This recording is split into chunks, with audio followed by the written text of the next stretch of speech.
तो ये बात कर लेते हैं मैट्रिसेस के 3.2 एक्सरसाइज की। तो ये वाली जो एक्सरसाइज है ये पूरी की पूरी बेस्ड है ऑपरेशन ऑन मैट्रिक्स के ऊपर। तो क्या होते हैं ऑपरेशंस? हमारे पास जो बेसिक ऑपरेशंस हमने पढ़े हैं, addition, subtraction, multiplication and division. यानी कि अगर हमारे पास दो मैट्रिक्स है, उनके बीच में addition, subtraction, multiplication and division जैसे रूल लगाने के बाद हमें क्या लास्ट में आंसर मिलेगा। हमने ये सारी चीज अब तक नॉर्मल नंबर्स में लगा के रखी हुई है, पर व्हाट इफ हमारे पास दो मैट्रिक्स हैं जिनके अंदर एलिमेंट्स हैं, अगर उनको ऐड करेंगे तो क्या होगा। तो पहले बात कर लेते हैं एडिशन की। तो एडिशन में कोई भी दो मैट्रिक्स लेते हैं, जैसे मैट्रिक्स एक है 1 2 3 4, ठीक है, और दूसरी मैट्रिक्स है बी जिसमें एलिमेंट्स हैं ए बी सी डी, ठीक है। एलिमेंट्स जो होते हैं वो हमेशा स्मॉल लेटर्स में रिप्रेजेंट किए जाते हैं और जो मैट्रिक्स होते हैं उनको कैपिटल लेटर्स में। तो जब इन दोनों को ऐड करेंगे ए प्लस बी तो क्या हो जाएगा 1 2 3 4 प्लस में ए बी सी डी। तो इसे ऐड करने के लिए आपको करस्पॉन्डिंग का कॉन्सेप्ट समझना पड़ेगा। करस्पॉन्डिंग क्या होता है? जैसे हमने ट्राइंगल्स में पढ़ा था कि अगर मेरे पास दो ट्राइंगल्स हैं ऐसे और ऐसे, तो जैसे ये 90 डिग्री है, ये 90 डिग्री है, तो ये इसका करस्पॉन्डिंग एंगल हो गया। ये तो फिर हमने पढ़ा था जब दो लाइन पैरेलल्स होती हैं तो क्या होता है कि ये वाला जो एंगल होता है, ये वाला जो एंगल होता है, ये दोनों करस्पॉन्डिंग एंगल इक्वल हो जाते हैं। या फिर जैसे ये वाला एंगल है ये इसके इक्वल, वैसे ही यहाँ पे होता है कि जो करस्पॉन्डिंग एलिमेंट्स है, जैसे कि इस पूरे मैट्रिक्स का पहला एलिमेंट कौन सा है ये, और इस मैट्रिक्स का पहला एलिमेंट कौन सा है ये, इन दोनों को ऐड कर देंगे यानी कि 1 प्लस ए, इन दोनों को ऐड करेंगे 3 प्लस सी, इन दोनों को ऐड करेंगे 2 प्लस बी, इन दोनों को ऐड करेंगे 4 प्लस डी। यानी कि यहाँ पे कुछ नहीं करना, जो करस्पॉन्डिंग एलिमेंट्स है बेसिकली उन दोनों को ऐड करना है। अगर एडिशन की बात हो रही है तो जो करस्पॉन्डिंग एलिमेंट्स होंगे वो सारे क्या हो जाएंगे, ऐड जाएंगे, ठीक है। अब बात करते हैं सब्ट्रैक्शन की। सब्ट्रैक्शन में भी सेम जैसा एडिशन में होता है, जो करस्पॉन्डिंग एलिमेंट्स होंगे वो सब्ट्रैक्ट हो जाएंगे। सेम मैट्रिक्स ए माइनस में B is equals to 1 2 3 4 minus में ए बी सी डी। तो इसका क्या होगा कि 1 माइनस में ए, 2 माइनस में बी, 3 माइनस में सी एंड 4 माइनस में डी। मतलब करस्पॉन्डिंग एलिमेंट्स को ही माइनस करना है, पहले से पहले को, दूसरे को दूसरे से, तीसरे को तीसरे से और चौथे को चौथे से, कुछ इस तरह से। अगर यहाँ पे मल्टीपल मैट्रिक्स हो जाते हैं हमारे पास, जैसे ए प्लस ए माइनस बी माइनस में सी एक और मैट्रिक्स आ गई, तो आप क्या करोगे, वहां पे एक पेयरिंग कर दोगे। पहले ए बी को माइनस करोगे, उसके बाद उसको सी से माइनस करोगे, जो भी आंसर आता है इसको फिर माइनस में सी मैट्रिक्स के साथ, ठीक है। एक बार में सिर्फ दो ही मैट्रिक्स को सॉल्व किया जा सकता है। एडिशन एंड सब्ट्रैक्शन में सबसे ज्यादा जरूरी क्या है? पहली चीज कि जो ऑर्डर हो मैट्रिक्स के वो दोनों के सेम हो। जैसे इसका क्या है 2 इंटू में 2, इसका क्या है 2 इंटू में 2, यानी कि इस पास 2 रो है एंड 2 कॉलम है। यहाँ पे क्या है, इसके भी वही।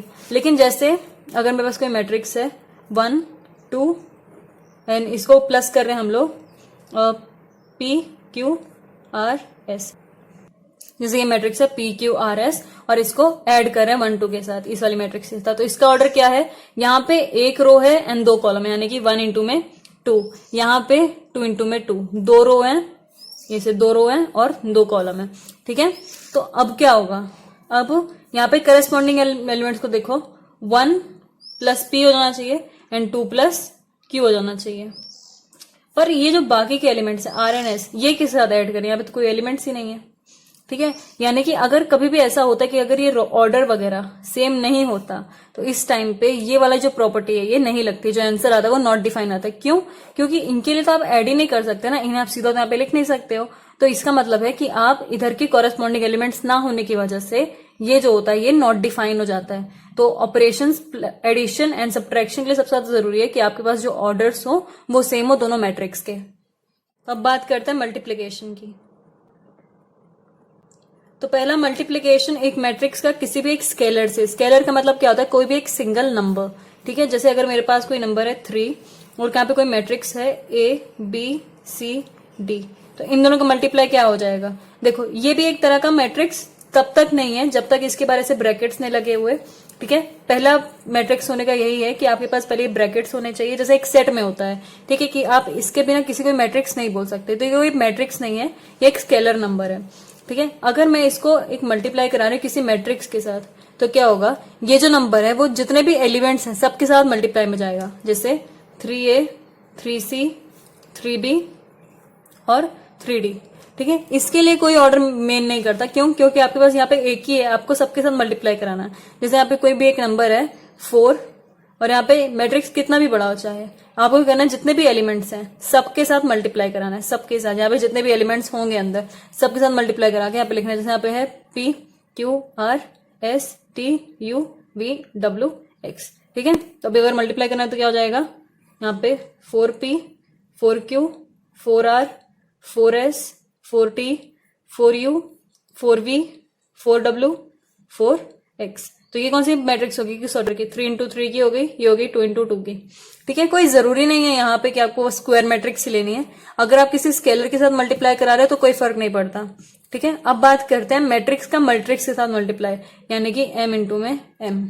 ठीक है, जैसे मेरे पास कोई मैट्रिक्स है A इज इक्वल्स टू 1 2 3 4 और यहाँ पे कोई मैट्रिक्स है B A B C and D।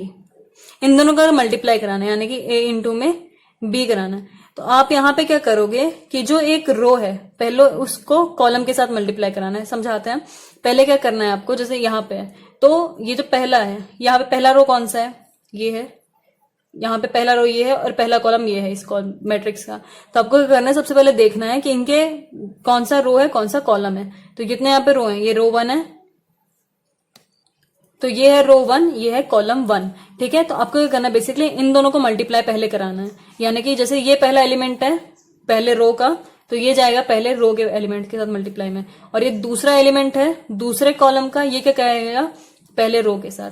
यानी कि बेसिकली जैसे मेरे पास ये जो रो है, रो को कॉलम के साथ मल्टीप्लाई कराना है पहले। तो यहाँ पे क्या हो जाएगा, 1 इंटू में A, ठीक है, इसको इसके साथ, और प्लस में 2 इंटू में C। इस पहले एलिमेंट को यहाँ के पहले रो के कॉलम के एलिमेंट के साथ, पहले रो के एलिमेंट को पहले रो के कॉलम में एलिमेंट के साथ, ये जो दूसरे कॉलम का एलिमेंट है इसको ये दूसरे रो के साथ। ठीक है, यानी कि पहला कॉलम तो ये पहले कॉलम के एलिमेंट के साथ, दूसरा कॉलम तो यहाँ पे दूसरे रो के साथ। यहाँ पे रो इंटू में कॉलम चलता है। तो क्या होगा, पहले रो के जो भी एलिमेंट्स है वो पहले कॉलम के एलिमेंट्स के साथ मल्टीप्लाई होंगे। ये पहला एलिमेंट, ये पहला एलिमेंट, ये दूसरा कॉलम है उसका एलिमेंट दूसरे रो के पहले एलिमेंट के साथ। उसके बाद सेकंड स्टेप क्या, जैसे ये है कॉलम 1, ये हो जाएगा कॉलम 2। तो ये जो रो है इसको पहले कॉलम 1 के साथ इंटू में कराना है, देन कॉलम 2 के साथ। तो यहाँ पे क्या हो जाएगा, 1 इंटू में B प्लस 2 इंटू में D। यानी कि पहले इसको इसके साथ कराया, इसको इसके साथ, अब इसको इसके साथ और इसको इसके साथ। कुछ इस तरह से ही चलता है, आपको पहले को इसके साथ कराना है, देन दूसरे एलिमेंट के साथ दूसरे कॉलम के एलिमेंट के साथ। ठीक है, कुछ इस तरह से। देन ये जो नीचे है रो 2 है, रो 2 के जो एलिमेंट्स हैं उनको कॉलम 1 के साथ पहले कराना है। 3 इंटू में A प्लस 4 इंटू में C। यहाँ पे 3 इंटू में B प्लस 4 इंटू में D। अब जैसे कोई मैट्रिक्स है A इज इक्वल्स टू 6 9 2 3 और दूसरी मैट्रिक्स है 2 7 6 9 0 8। मल्टीप्लीकेशन के लिए जो बेसिकली रूल होता है, जैसे इसका क्या है ऑर्डर, यहाँ पे 2 रो है एंड 2 कॉलम है, यानी कि 2 इंटू में 2। यहाँ पे क्या है, 2 रो है लेकिन 3 कॉलम है, यानी कि 2 इंटू में 3। तो मल्टीप्लाई करने से पहले देख लिया करो क्या वो मल्टीप्लाई होगा भी कि नहीं। मल्टीप्लाई होने के लिए जो रूल है वो है कि जो यहाँ पे जो नंबर ऑफ कॉलम्स है, जैसे यहाँ पे जो 2 है वो इक्वल होना चाहिए नंबर ऑफ रो ऑफ दूसरा मैट्रिक्स। यानी कि क्या मतलब है कि इसका कितना रो है, यहाँ पे 2 रो है, यहाँ पे इसका कितना कॉलम है, 2 कॉलम है, और यहाँ पे किसका कितना रो है, 2। यानी कि ये दोनों हमेशा इक्वल होने चाहिए। क्यों इक्वल होने चाहिए, इससे ना 2 बेनिफिट होते हैं। पहला चीज तो आपको पहला पता चल जाएगा कि वो मैट्रिक्स मल्टीप्लाई होगी कि नहीं। अगर यहाँ पे number of columns is equal to number of row है सेकेंड मैट्रिक्स का, देन वो दोनों मल्टीप्लाई हो सकती हैं। और दूसरा बेनिफिट क्या है कि आप जो आपका रिजल्ट आएगा ना उसका जो ऑर्डर होगा वो बता सकते हो। क्या होगा उसका ऑर्डर, जो बचे एलिमेंट्स, ये जो बचे यही होंगे, 2 इंटू में 3, यही होगा आपका जो मैट्रिक्स आएगा उसका ऑर्डर। ठीक है, तो आप मतलब इससे बिना मल्टीप्लाई कराए भी ऑर्डर बता सकते हो। तो यहाँ पे क्या हो जाएगा, A इंटू में B इज इक्वल्स टू 6 9 2 3 इसका मल्टीप्लाई 2 6 0 7 9 8। ठीक है, तो इसका मल्टीप्लाई कैसे कराएंगे? पहला ये जो एलिमेंट है इस एलिमेंट को इसके साथ इंटू कराना है। ठीक है, और ये वाला जो एलिमेंट है ये वाला इसको इसके साथ। ठीक है, तो बेसिकली पहला ये वाला जो एलिमेंट है इसको इसके साथ, देन ये वाला जो है इसको इसके साथ, फिर ये वाला जो है इसको इसके साथ, देन ये वाला जो है इसको इसके साथ, ये वाला इसके साथ, ये वाला इसके साथ। इस तरह से आपको पूरा लिखना है। इसका मतलब है कि ये जो एक रो है इस रो को जितने भी कॉलम्स होंगे ना सबके साथ मल्टीप्लाई कराना है, जितने भी कॉलम्स होंगे सबके साथ। यहाँ पे करके देखते हैं। यहाँ पे क्या हो जाएगा? सबसे पहले 6 इंटू में 2 प्लस 9 इंटू में 7, हमेशा यहाँ पे प्लस ही आएगा। ठीक है, उसके बाद 6 इंटू में 6 प्लस 9 इंटू में 9, देन ये 6 इंटू में 0 प्लस 9 इंटू में 8। ये तो हो गया फर्स्ट रो का, ये हो गया सेकंड रो। अब सेकंड रो के साथ भी सेम होना है कि जो सेकंड रो है इसको जितने भी कॉलम्स सबके साथ मल्टीप्लाई कराना है, यानी कि इस एलिमेंट को इसके साथ, देन इस एलिमेंट को इसके साथ, इसको इसके साथ, इसको इसके साथ, ऐसे ही चलता जाएगा ये। ठीक है, तो यहाँ पे देखो एक बार, ये क्या हो जाएगा? 2 इंटू में 2 प्लस 3 इंटू में 7, फिर क्या हो जाएगा? 2 इंटू में 6 प्लस 3 इंटू में 9, फिर क्या हो जाएगा? 2 इंटू में 0 प्लस 3 इंटू में 8। यहाँ पे एक चीज सेम रहती है कि आप जो मल्टीप्लाई करो, जैसे यहाँ पे इसका ये मल्टीप्लाई, ये एंड ये। ऐसा क्यों? क्योंकि आप एक ही रो को, मतलब बेसिकली जितने भी यहाँ पे रोज हैं उनको कॉलम्स के साथ मल्टीप्लाई करा रहे हो, और कॉलम को तो आप बार बार, जैसे यहाँ पे 6 जो है इसको इसके साथ मल्टीप्लाई हो रहा है, देन ये इसके साथ भी तो मल्टीप्लाई हो रहा है ना, तो ये वाली जो चीज होती है ये सब में सेम आती है। अब एक बार इसका ऑर्डर देखो, यहाँ पे आपको क्या करना है? बेसिकली जो हमने नॉर्मल सीखा इन सबको मल्टीप्लाई कराना है। ये क्या हो जाएगा? 6 इंटू में 12 प्लस 7 9 जा 63, देन 4 प्लस 7 3 जा 21, यहाँ पे 36 प्लस 81, यहाँ पे 12। तो यहाँ पे जब सब मल्टीप्लाई हो जाएगा आपको क्या करना है और बाद में सॉल्व करना है। तो अब देखो यहाँ पे कितने रो हैं? 2। कितने कॉलम है? 1 2 3, यानी कि 2 इंटू में 3। तो यहाँ पे क्या हुआ? आपको यहां से ही पता चल गया कि इसका जो ऑर्डर होगा वो 2 इंटू में 3 होगा। जो एडिशन होता है वो कॉम्पिटिटिव होता है और जो सब्ट्रैक्शन होता है वो कॉम्पिटिटिव नहीं होता। जो मल्टीप्लीकेशन होता था, हम लोग जब मल्टीप्लीकेशन करते थे नॉर्मल का, तो वो कॉम्पिटिटिव होता था। ठीक है, पर यहाँ पे ऐसा नहीं होता। अगर आप कभी भी दो मैट्रिक्स का मल्टीप्लाई कराते हो तो इसका a इंटू में b is not equals to b into में a। कुछ कुछ केसेस में हो जाता है पर कुछ कुछ में, ज्यादातर में नहीं होता। ठीक है, कभी कभी बहुत स्पेशल केस में हो जाता है, पर इन सब में नॉर्मली जनरली नहीं होता। अब बात करते हैं और एग्जाम्पल्स की। जैसे क्वेश्चन 5 का थर्ड पार्ट क्या है? यहाँ पे इन दोनों मैट्रिक्स को मल्टीप्लाई कराना है। ठीक है, तो पहले यहाँ पे ये इसका क्या ऑर्डर है? इसका ऑर्डर है 2 इंटू में 2। इसका क्या ऑर्डर है? 2 रो और 3, यानी कि इसका number of columns is equals to, यानी कि दोनों मल्टीप्लाई तो हो सकते हैं, ये पॉसिबल है। उसके बाद क्या कि इसका जो आने वाला ऑर्डर होगा वो जाएगा 2 इंटू में 3 का। तो मैं देखते हैं, तो क्या कराना है? पहले इसको इसके साथ, देन इसको इसके साथ, फिर वैसे ही चलता रहेगा सारे कॉलम्स के साथ। तो क्या हो जाएगा? ये 1 इंटू में 1 प्लस -2 इंटू में 2। ठीक है, उसके बाद यहाँ पे ये क्या हो जाएगा? 1 इंटू में 2 प्लस -2 इंटू में 3, फिर क्या हो जाएगा? यहाँ पे 1 इंटू में 3 प्लस -2 इंटू में 1। ठीक है, तो ये क्या हो गया? आपने पहले रो का सारे कॉलम्स के साथ मल्टीप्लाई करा दिया।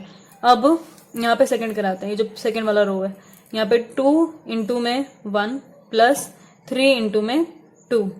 ठीक है, यहाँ पे क्या हो जाएगा?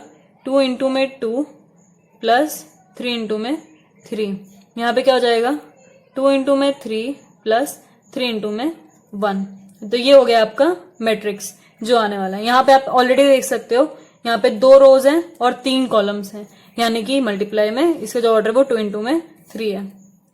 उसके बाद इसे सॉल्व कर दो, क्या हो जाएगा? ये 1 इंटू में 1 1, -2 इंटू में ये माइनस प्लस माइनस माइनस होता है तो -4। ये क्या हो जाएगा? 2 प्लस ये जाएगा 6। यहाँ पे 2 माइनस में 6, यहाँ पे 4 प्लस 9, यहाँ पे 3 प्लस 6 प्लस 3। ठीक है, तो जब इसे सॉल्व करोगे तो आपको क्या मिलेगा, अपनी नई मैट्रिक्स मिल जाएगी। यहाँ पे क्या हो जाएगा -3, यहाँ पे हो जाएगा 8, यहाँ पे हो जाएगा -4, यहाँ पे हो जाएगा 13, यहाँ पे हो जाएगा 1, यहाँ पे हो जाएगा 9। तो ये हो गई आपकी न्यू मैट्रिक्स इन दोनों को मल्टीप्लाई कराने के बाद।